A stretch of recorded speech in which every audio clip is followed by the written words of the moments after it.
Ms. Kerrigan, let me address a question to you, but at the outset, point out, as I mentioned in my opening statement, that in 2015, the President proposed 15 different energy regulations.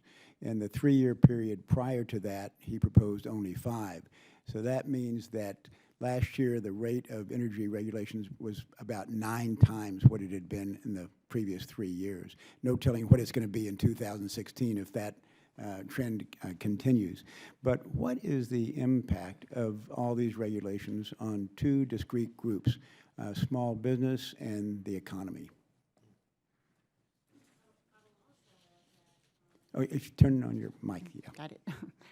I will also add that if you look at the unified agenda that was put out in November 2015, that the administration will also issue 75 economically significant rules this coming year, and last year they issued 62 such rules. So there will be an uptick on that side as well.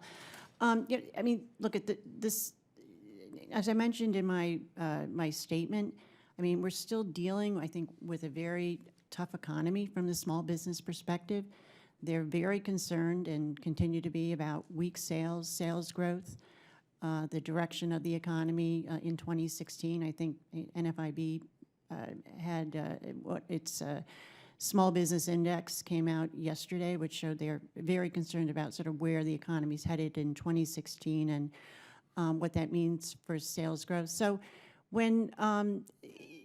so there's little wiggle room, you know, when it comes to costs, and regulations add costs on these small businesses. They're already dealing with a flood of the Obamacare regulations and regs over the last few years, and we're also staring at many more workplace regulations, overtime regulations, a whole host of things on top of environmental and energy regulations. So this cumulative impact has a massive impact on their ability to invest, to grow, to hire new employees, to compete in the marketplace, and to survive, quite frankly. Okay, thank you, Ms. Kerrigan.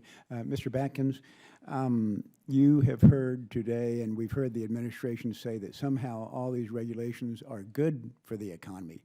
What's the response to that assertion?